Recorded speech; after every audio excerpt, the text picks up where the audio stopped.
So আমি গত 1.5 বছর ধরে এই স্পিকারটা ইউজ করতেছি এবং আমি যে এক্সপিরিয়েন্সটা গেইন করেছি 1.5 বছর পরে আমি সেই সেটাই আজকে আপনার রিভিউতে দেখাবো। চলুন এটাকে আমি প্রথমে আনবক্সিং করে নিই। সো আনবক্সিং করার জন্য প্রথমে দেখে নিই এটার প্রাইসটা। এটার প্রাইস পড়েছিল 1810 টাকা ডেলিভারি চার্জ সহ। সো আমি এটা অর্ডার করেছিলাম gadgetstyle.com থেকে। সো আমি এটা একটা টেক ওয়েবসাইট, সো সেটা থেকে আমি অর্ডার করি। সো এই যে এটা ছিল বক্সটা, MI portable Bluetooth speaker. So এখানে কী ফেসিলিটি আপনারা পাচ্ছেন এটার সাথে, লাইট ওয়েট অ্যান্ড পোর্টেবল, তারপর হচ্ছে ফ্যান্টাস্টিক সাউন্ড, তারপরে ট্রু ওয়্যারলেস স্টোরিও সাপোর্ট। এটা দিয়ে আপনারা একসাথে দুইটা যদি আপনারা এরকম কিনেন আপনারা কিন্তু স্টোরিও হিসাবে ইউজ করতে পারবেন, মানে দুটি একসাথে ইউজ করতে পারবেন। সাউন্ড কোয়ালিটি অনেক ভালো দিব, সাউন্ড বিট তারপরে ভোকাল সব কিছুই ভালো, কিন্তু সাউন্ডের যে ভলিউমটা, এটা সাইজ অনুযায়ী ভলিউমটা কিন্তু অনেক কম। যেরকম বাজারে কিছু 900 টাকার পাওয়া যায়, 900-1000 টাকা দিয়ে দেখি এর থেকে ভালো সাউন্ড হয়, কিন্তু এটার যে সাউন্ড কোয়ালিটি অনেক ভালো, কিন্তু ভলিউমটা একটু কম। সো এখানে আরেকটা এটার বেস্ট ফিচার হচ্ছে, এটা আছে IP67 ওয়াটার প্রোটেকশন, এটার সাথে আছে। এটাতে কিন্তু কোনো বাটন নেই বা কোনো একটা মাত্র USB Type-C। সো এটাতে কোনো এক্সট্রা মাত্র কোনো বাটন নেই, শুধুমাত্র পাওয়ার অন করার জন্য একটি বাটন, আর কোনো এক্সট্রা কোনো volume up down phone receive করার জন্য এক্সট্রা কোনো বাটন নেই। শুধুমাত্র একটা Type-C আছে চার্জারের জন্য, সেই Type-Cটা এবং রাবার কভার দিয়ে এটা মোড়ানো। স্পিকারটা মানে বিল কোয়ালিটি কিন্তু অনেক সুন্দর এবং অনেকটা রাবারের মেশ পাবেন। চলুন এটাকে কানেক্ট করি। সো কানেক্ট করার জন্য যে নিচে দিকে দেখতেছেন একটা বাটন, এই সেম বাটন দিয়ে আপনারা শুধু কানেক্ট করতে পারবেন। এটা দিয়ে আপনারা ভলিউম আপ ডাউন করতে পারবেন, আপনার ফোনের যে ভলিউম আছে সেখান থেকে, ফোন বা ডিভাইসের যে ভলিউম আছে সেখান থেকে করতে পারবেন। সো আপনারা সার্চ দিলে পেয়ে যাবেন এমআই ব্লুটুথ স্পিকার নামে। সো আপনারা এই যে দেখুন কানেক্ট করে ফেলেছি।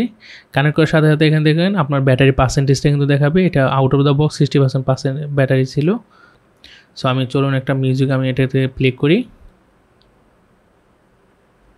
সো আমি একটা কপিরাইট ফ্রি মিউজিক সিলেক্ট করতেছি এটার জন্য, তাহলে আপনার সাউন্ড টেস্টটা একটু আইডিয়া পেয়ে যাবেন। এটা দিয়ে অবশ্য আপনারা সাউন্ড কোয়ালিটি সেভাবে আইডিয়া করতে পারেন, কিন্তু একটা মিডিয়াম সাইজের একটা রুমের জন্য আপনার এই স্পিকারটা কিন্তু মোর দ্যান এনাফ। তারপরে এটা কিন্তু যেহেতু এটা পোর্টেবল স্পিকার, সো আপনারা যে কোনো আউটডোর অ্যাক্টিভিটিসে, আমি গত কয়েকটা ট্যুর দিয়েছি, এটা সবসময় আমার ব্যাগে ছিল এবং অনেকবারও এটাতে হয়েছে যে বৃষ্টিতেও ভিজেছে, কিন্তু তেমন কোনো প্রবলেম হয় নাই।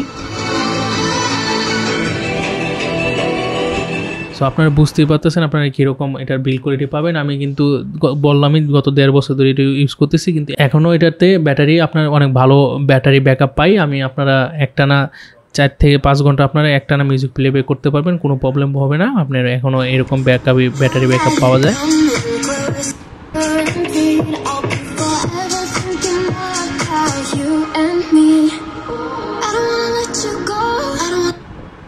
সো এটার কিছু খারাপ দিক যদি আমি ইউজ করার পরে, এতদিন 1 বছরের উপর যেহেতু ইউজ করতেছি, কিছু খারাপ দিক আমার নজর পড়ে। সো প্রথম খারাপ দিকটা তো আমি বললামই অলরেডি, যে এটা সাউন্ডটা একটু কম তুলনামূলকভাবে। আপনারা যতটুকু আশা করবেন এটার সাইজ দেখে, এটা সাউন্ডটা কিন্তু কম।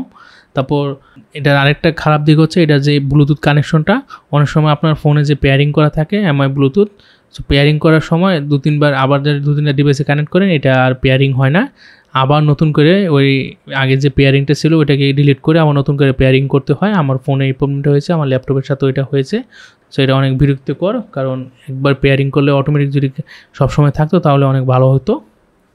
সো এছাড়া আমি তেমন কোনো খারাপ দিক পাই নাই। আপনারা 2000 টাকার ভিতরে আপনার যদি স্টেরিও পোর্টেবল স্পিকার দেন হচ্ছে ওয়াটারপ্রুফ টাইপের নেওয়ার ইচ্ছা থাকে এবং Type-C, মোস্ট প্রবাবলি Type-C নেওয়ার ইচ্ছা থাকে, তাহলে আপনারা এই এমআই পোর্টেবলটা ইউজ করতে পারেন, কারণ এই বাজেটে এর থেকে ভালো Type-C ওয়াটারপ্রুফ আর কোনো স্পিকার বর্তমানে বাজারে মার্কেটে এখনও অন্য কোনো কোম্পানি অফার করতেছে না।